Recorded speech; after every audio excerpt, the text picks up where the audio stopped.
Bonjour à tous, voici une superbe idée pour Noël, c'est customiser un mug en qualité professionnelle à petit prix avec Photobox. Pour faire une déco similaire, pour les purs confirmés, vous pouvez utiliser Photoshop ou les débutants, PowerPoint. Alors brièvement, ce que j'ai fait, j'ai renié les éléments qui ne m'intéressaient pas à l'image et j'en ai ajouté d'autres pour la déco. Donc voici le avant-après. Je prends un calque vierge et j'écris le texte qui m'intéresse, je vous mettrai en barre d'infos les typos que j'ai utilisés. Et enfin, je prends un troisième calque vierge, j'ajoute un fond et je mets mes créations dessus. Maintenant, je vais sur le site Photobox et je choisis donc le mug simple pour le customiser. Voici la mise en page par défaut, mais je choisis d'utiliser la mise en page qui me permet de mettre une image tout autour du mug. En fonction de votre propre customisation, vous pouvez utiliser d'autres mises en page. Je transfère l'image et je fais un glisser-déposer. Une fois qu'elle apparaît, je peux l'ajuster aux dimensions, puis la visualiser sur 360 degrés.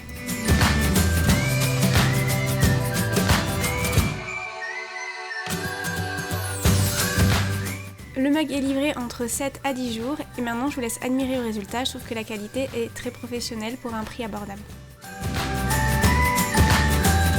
Je vous propose d'ajouter des petites surprises dans le mug que nous allons réaliser ensemble.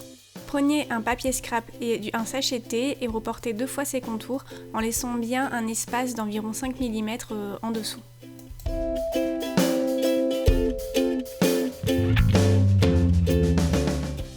Découpez. Pliez la feuille. Mettre de la colle sur les 3/4 de la feuille pour laisser une petite ouverture en haut.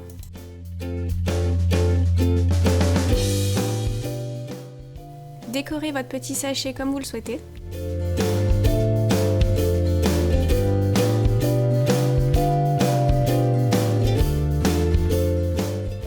Retirez le thé du sachet et enlevez la petite étiquette. Reportez les contours de l'étiquette sur une autre feuille de scrapbooking, puis découpez et recollez-la au même endroit.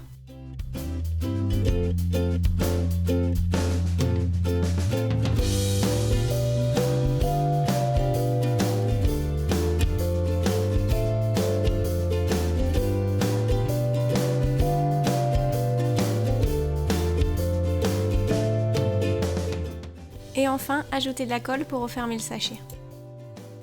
On va maintenant faire un petit sachet avec des chamallows pour leur pouvoir sucrant dans le thé. Donc on fait un petit sachet qu'on va nouer avec un petit pompon et du fil. Donc je vous mets le tutoriel pour créer des pompons en haut à droite. Et hop, voici le résultat.